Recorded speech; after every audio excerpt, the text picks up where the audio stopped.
Tainted Grail, The Fall of Avalon. Easily one of the best role-playing action games in, the last 5 years at the minimum? Probably more than 5 years, honestly, at this point. A great game in general, honestly. Very fun, very interesting, very many ways to play it, very much content, a lot of role-playing potential, and... well, honestly, one of my favorite games in the last couple of years. And it just had a new expansion. That's roughly, 15 to 20 hours of content for the average enjoyer. And it's not even that expensive at the end of the day, which is just the cherry on top, because nowadays, AAA does not deserve to be above $30. So, an indie-ish development definitely should also not be that expensive. But in any case, I haven't played it yet, because I'm not gonna lie, boys. I'm currently playing Dota, and it's bad, boys. It's bad. I should not be playing Dota, but I am. So I have not gotten to playing it, but I will. I definitely will at some point start playing it. Again, I have 100+ hours in Tainted Grail already. Good characters, and I'm doing a second playthrough on a mage. And so when I get to Act 2, I am buying this expansion, boys. You know it. I know it. Everyone knows it. This game is good. What is going on, everyone? Welcome to the Sanctuary of Sarras, the first actual full expansion for Tainted Grail, the Fall of Avalon, and it comes out on December 15th, which should be tomorrow for some of you, or it will already be out for some of you, depending on when you're watching this video. For everyone, so Xbox, PlayStation, and of course PC, which is what I played it on. Now you can see my character right here that has already completed the expansion. I'm wearing some of the expansion exclusive new armor, and it looks pretty damn cool. Kind of looks a little bit Mind Flayer-ish in a way. I'm not going to spoil everything, but I wanted to show you guys just a little bit here. Now, the developers have said that this expansion will give you about 10 to 15 hours of content, and I completed the expansion, and that guy is not someone I want to mess with. I completed the expansion and oh, come on. If you finish the expansion, the Weird Knight is someone you do want to mess with. in about 8 hours myself, without doing everything, without exploring everything, and there was definitely some side quests left, so I can definitely see a lot of players taking between 10 to 15. Oh, by the way, if you don't know what the Weird Knight is, it's gonna be fun. So this thing I want to mess with. I completed let's see it, okay? You see that small spot in the distance? Yeah, he's actually pretty big. He's like twice your size. And every night, if you venture out, he's just gonna slowly go in your direction no matter what. So good luck. I personally had an encounter where I wanted to do the Hive Mother quest and get 1,000 cobwebs. And at that point, I was not strong enough to kill this guy. I was, stealth-based, and later on I figured out, wait a minute, stealth is absolutely broken. I can just shoot this guy with a bunch of arrows, and he's never gonna even attack me. That's how good it is. And so I did. But before that, there was this situation where I was trying to farm eternal cobwebs, and this guy is constantly just moving your direction, so I am rushing against time, killing the weirdness and possessed enemies, and I'm seeing just this guy constantly, slowly approaching me, and I don't want to fight him. Because if you're playing a rogue character, at least, melee rogue character, your experience is going to be pretty questionable, because you're going to have equipped 2 weapons, an amulet, a ring, and maybe gloves. Or boots. Nothing else. You're gonna get one-shotted. It's gonna be pretty interesting, okay? That's your experience. And then, this is just the moments the game it gives you. That the night is dangerous, and that's what I love about it, okay? There's situations where things are dangerous and you don't exactly want to encounter them.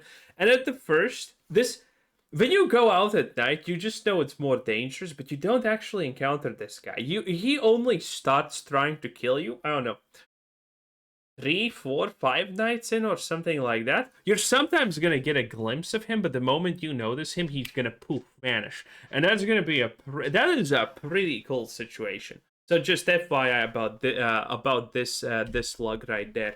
without doing everything, without exploring everything, and there was definitely some side quests left. So I can definitely see a lot of players taking between 10 to 15 hours to complete it, and some of you guys will do it quicker as well. Right now I'm actually in the Act 2 region, the Kunok region of the game. This is not the actual expansion. I will take you in there in a moment, but I wanted to let you know that to play this expansion, all you have to do is have unlocked, excuse me, is what do you want to unlock, but just have that's combat music, by the way. Unlocked the Kunok. God bless. I should probably do scripted reviews again and edit all the gameplay footage. This style is not working for me. Okay, different load point, pre-expansion. All you have to do all you have to have done is unlock the Act 2 region of the game, which is the Kunok region, which I'm in right now, in order to access the expansion. Now, if you are deep into Act 2 or perhaps you're deep into Act 3, it doesn't matter, because this expansion, it's an instanced area. We're going to go down into it soon. It's actually down there. It scales to your level. So you can do it whenever you want. Initiate it. You're going to go into an entirely new region. I'm going to show you a little bit of it as well, and this region is actually scaled to your level. Now, typically I'm not a fan of level scaling in RPGs. I think it kind of ruins the whole point of progression and feeling more powerful, etc. However, an expansion like this, especially one that's in this game, you feel more powerful. Tainted Grail is one of those rare examples, like Path of Exile actually, where you have skill trees that are they have a lot of interesting stuff to them, but some of it is like bland, plus 10% damage. And typically, I always say that that's a detriment. But in games like Tainted Grail, that actually works and it's really good. Because you're weak. You're not exactly the hero of the saga when you start the game, okay? And when then you move acts, typically, you're also not the hero of the saga anymore, because there's a pretty big bounce in difficulty. So, every point that gives you plus 10% damage, you feel that sucker. And when you become powerful enough to actually defeat stuff, it's pretty good. And he's using the fire and ice swords that increase damage by 100% if you have the other one equipped. Very basic. Own specific region and zone that doesn't mess up the rest of the game. I think this is a great idea out of the devs. So you guys can come into this if you're at the very end of the game, or if you just got to Act 2, you can enjoy this content. Oh, by the way, if you played a melee character, I want you to leave in the comments. Did you end up using anything other than the duelist rapier? Because honestly, I don't think the duelist rapier can be beaten. Because it's 25% crit, 50% crit damage, and like 20%. Like, it's so much damage. It is ridiculous. And your power level is going to at least somewhat match what the DLC was designed for. To access the expansion, once you get to Act 2, all you have to do is go to the main city, and after that cutscene takes place when you walk into the actual main city, after that occurs, then you have the opportunity to simply just set a bonfire anywhere, and you guys will see that a new character appears here. And if we talk, we're going to be talking to this character, and Arthur's going to get involved in all sorts of interesting stuff. Then once you get that quest, you're going to end up coming down here into the realm of Sarras. I'm not going to spoil too much, but as you guys can see, we have a very underwater nautical type theme going on here, and it is absolutely beautiful. And the zone and the region is very, very big, and there's a lot of interiors that look super cool. This is what Starfield could have been. This is what, honestly, Bethesda could have been. But here we are. Someone's taking their place. Again, I cannot say enough good things about, honestly, Tainted Grail, the Fall of Avalon, to get people playing. I mean, I have been doing this for a very long time, because currently this is kind of the future of Bethesda-like games that we actually have. I don't know anything else that has caught my fancy. Excuse the British etiquette right there. But I have not seen anything else that, just gets me interesting as much as Tainted Grail. Cool. So if you think I'm spoiling this right now, well, just wait. You're going to be going into different areas, and many of them are going to make you pretty excited, visually speaking. Now, this expansion is kind of what you would expect from what you get in the main game. So there's going to be a main quest that you follow. There's going to be a bunch of... You bastard. There's going to be a bunch of side quests. 820 XP. That is a lot. Huh. of course, some of which you will have to engage. He has 80 foods. That's a lot. With because it kind of ties into the main story, many of which are also optional as well, but there's definitely a main story, and I thought it was pretty damn good. The ending of it was the best in my opinion. The first couple hours are really good because you're just in this realm that you're not familiar with. Everything's the story in Tainted Grail is in general kind of good. I do think it's slightly lacking, and if they had, I don't know, even a half a year to like just expand on the lore, it would be really good. Because Tainted Grail grips you in a mystery at the start. You don't know what's happening, why it's happening, and all of those things.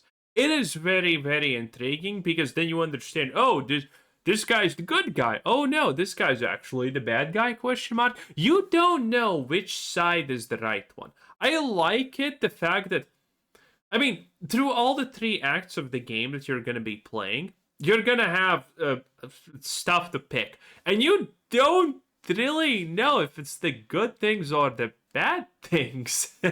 you don't really know who's the good guy in a lot of cases. Not to spoil anything, but obviously there's Camelot exists. You don't see it, but you hear people talk about it. And everything is kind of in the gray. Camelot's doing things, but they're not necessarily good, but they're not necessarily evil. And the other side is also the same. So it's always kind of a, what do I feel more inclined to do? Because you can't really pick, like, the best option.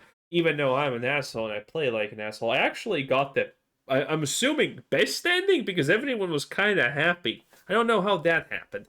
Typically, everyone's extremely sad. When playing Fallout New Vegas, I got like one of the most monstrous evil endings you can ever do. Here, somehow the better one. The savages got tamed and everyone was pretty chill.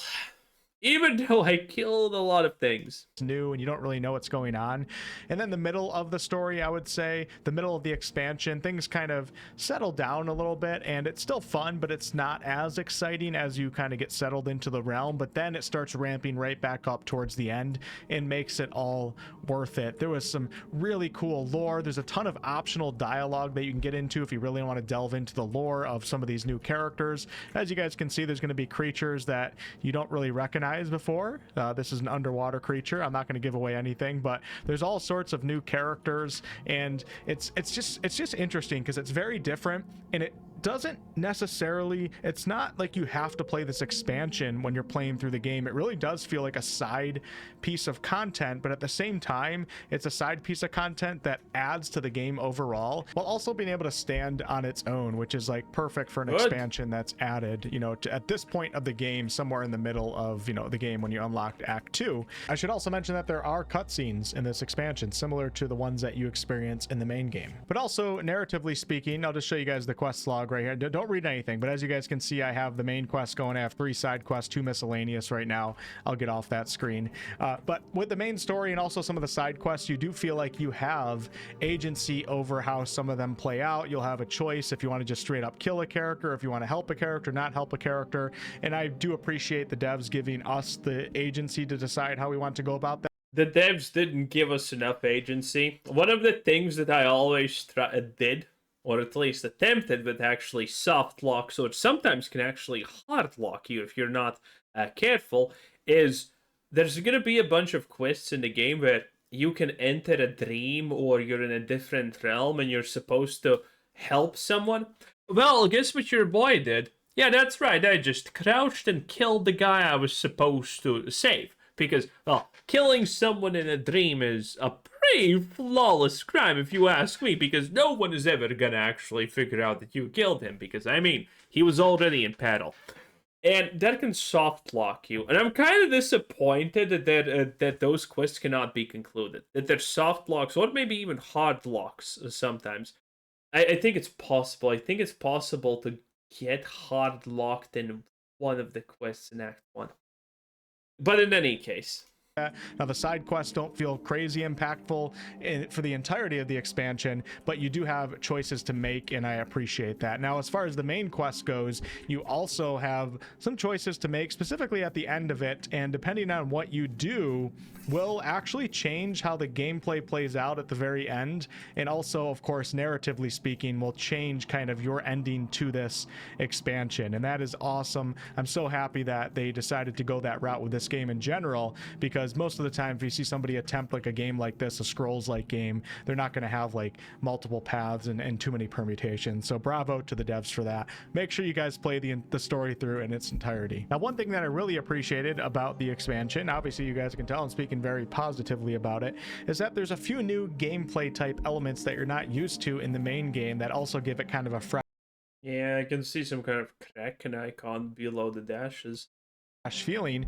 For example, if we take a look at the map here, as you guys can see, the zone is divided into it almost looks like different islands, and the areas in between are like this area of water that have heavy currents that you can't actually travel through.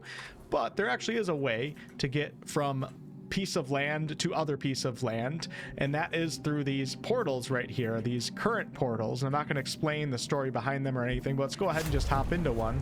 As you can see, this creature is going to take us all the way over to this other zone, and some of these are kind of small. I'm pretty sure you're the creature you transform into it. I mean, seems kind of obvious. But some of them are also quite large, and what you'll notice when you're exploring is that there are a ton of like dungeons and interior regions. I think they said 20 in total. You'll just come up to a spot and there'll be like a cave that you can go in, and then it'll bring you into like an instanced little dungeon or something like that, and you'll find these all over. I am currently using an anchor as a weapon because there's a ton of new weapons in the expansion, and actually Ooh. Exploration is heavily rewarded because you're going to find all sorts of cool stuff, man.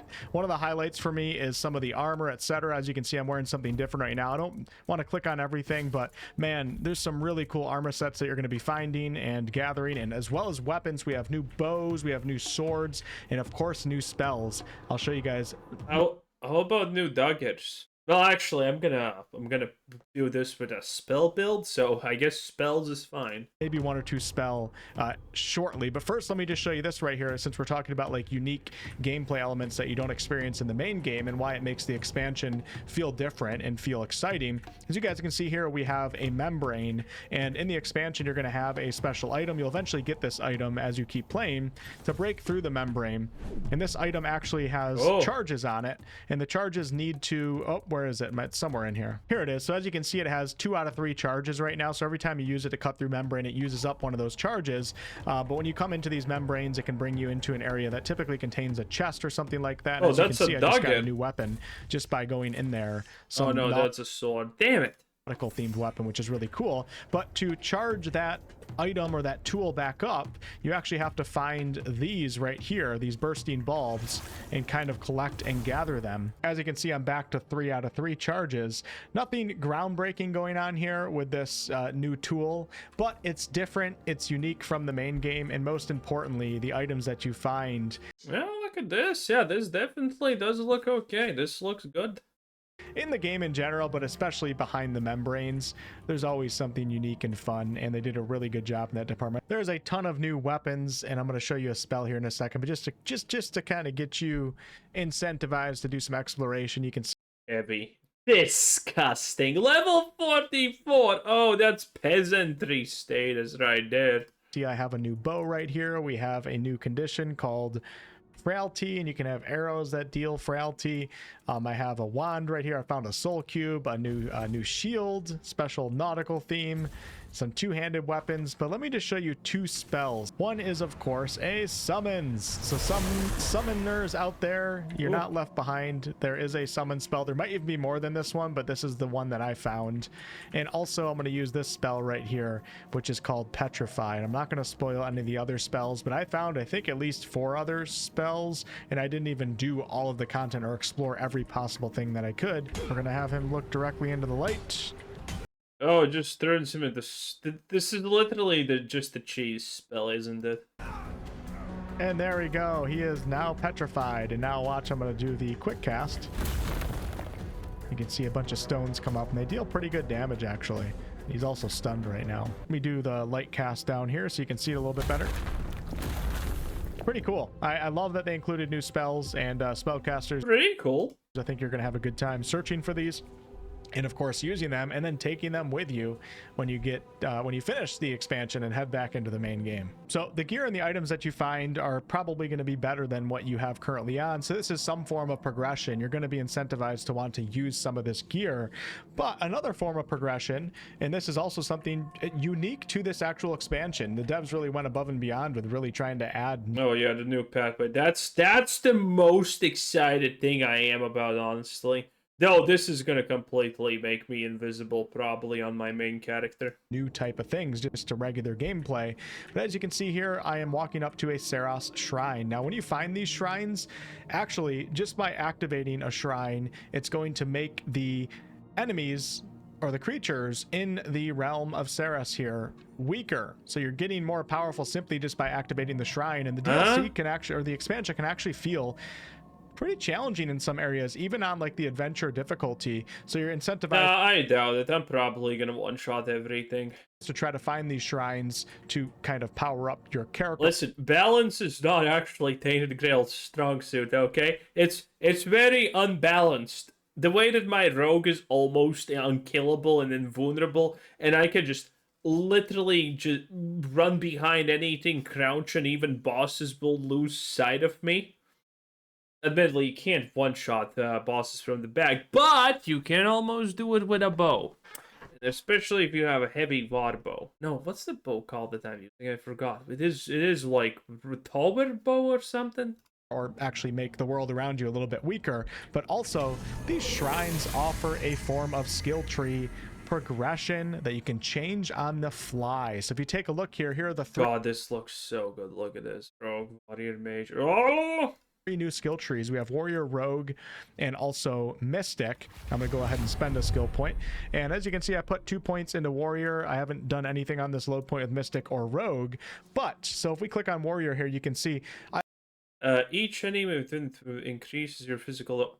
That's insanely strong. I will say 10% for 1 point. Holy. One mild criticism is that the skill tree, there's nothing too exciting. Heavy attacks increase speed by 25% for... That's also ridiculous. Fighting about these skill trees, so to say. It's not like you're getting 50% damage from critical hits is dealt nearby enemies. That's also pretty good, though. Special attacks or anything. I think that's one thing that the game is missing for martial characters, just in general. The game is missing. True, slightly true. And I wish they actually added a way to understand executes and weak spots, because no one understands that. Some of the melee combat, as great as it is, I feel like the spell casting in this game is so much more fun than playing as a martial character, because there's so many different spells. There's only so much you can do with melee, and these skill trees don't have anything crazy, so to say, as you can see. I mean, it's pretty fun if you want to go the bleed route, for example, in the rogue build, and see like 30 bleed stacks on a boss. Here, heavy attacks increase attack speed by 25%. Melee attacks done when jumping or falling are always critical. So a lot of these passive types effects. If we go over to the mystic tree right here, as you can see, regenerate 2%. Okay. 2% of the last damage dealt as mana. If we go down to the bottom of the tree, melee weapons and shields are considered as wands. So that's really cool, actually. For those of you guys that understand what that means, but these are mostly just passive type things, so they're not that exciting to obtain, because it's not like you're getting new spells or anything like that with these skill trees. True, but this is a noticeable amount of forward. But they're really powerful, and a cool thing in this expansion is that as you're playing, you can choose which one of those skill trees you want to be active. So if you look next to where I'm cycling through health potions and food right now, if I press B, I have now activated the rogue skill tree from the shrine. If I press B again, now the warrior tree is active. Now the mystic tree is active, and you're basically just turning on and off the different skill trees, the different Sarras skill trees, depending on what you're doing in the moment. So if you're a hybrid build in general, this can be super useful, but you know, depending on what you're doing, what weapon you're using, what spell you're trying out, etc., don't be afraid to switch those active skill trees around. Or you could just leave on one. Maybe you are just a two-handed warrior, you only use your two-handed weapon. and you want to stick with that and do nothing else, you hate wizards, well, just go all out in the warrior skill tree. It's perfectly fine, and just leave it on warrior at all times, and at the very least you have another progression system for this expansion, and I think it's great that they included that. I just confirmed with one of the devs that those 3 skill trees do carry over outside of the expansion, so after you beat the expansion you can still choose which one you want active. They'll still be active skill trees. I don't know how that'll play into the balancing of the overall game. That I can't completely strike it. Speak on, but it is interesting that they're allowing you to take that with you. And also, if you take the same character and go into New Game Plus and then replay the expansion, you'll have the opportunity to actually max out those skill trees, because you won't have enough points just on your first expansion run to do so. Also note that everything is voice acted in this expansion, and overall the voice acting I think is really good. It might even be better than the main game, which is cool to see that they didn't hold back in that category. This character is nothing special in particular, but just so you guys can see proof that there is voice acting. Doesn't matter.